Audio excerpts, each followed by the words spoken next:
from this device within seconds of it catching fire, that you have no chance of getting out. And that is, not typical to what we teach. It is what makes it so dangerous. We think that's why we're seeing so many deaths from these. And as I said, if you looked at the scooter, you would probably think it's a typical scooter. You would assume it was safe. No one would buy this device if they realized that it was extensive, an explosive device.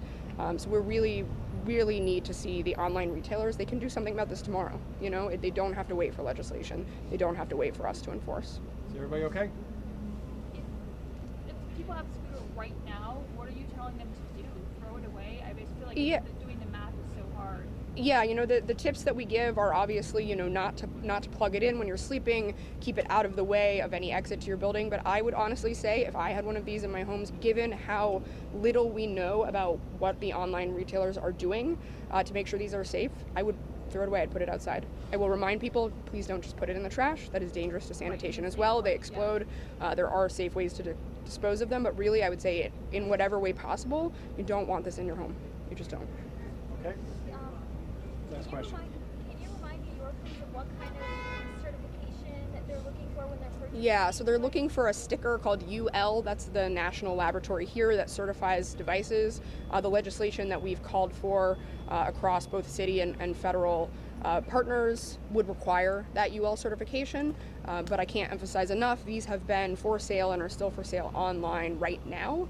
And they may even promise that they're UL certified, and there is no way to verify that. And so I would be very cautious about buying one of these right now off of a site that may promise that, but they can't verify that. But if you have one, you look for a UL sticker, it's a little hologram. Would you go as far to say that buying a scooter is basically endangering the life of the owner, whoever lives in the home, and potentially neighbors around them? So I actually don't want to say that because we've seen a number of retailers who are responsible retailers who sell safe bikes, who repair those bikes on behalf of the people who buy them, who they themselves ensure that they are not selling anything. So there's nothing inherently wrong with electric devices. Our phones have these devices in them and we're all standing here holding one, right? So there's nothing inherently dangerous about the battery. What is dangerous is about the way the battery is produced and the lack of responsible sales of these batteries. If they are properly manufactured, they're as safe as any other electronic device.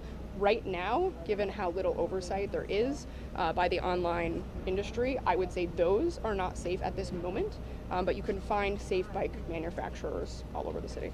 Okay. Thank you, Commissioner. Thank you, Chiefs. Thank you. Thank you, everybody. Yes, please. Cameras, just stay where you are. Got a little visual for you.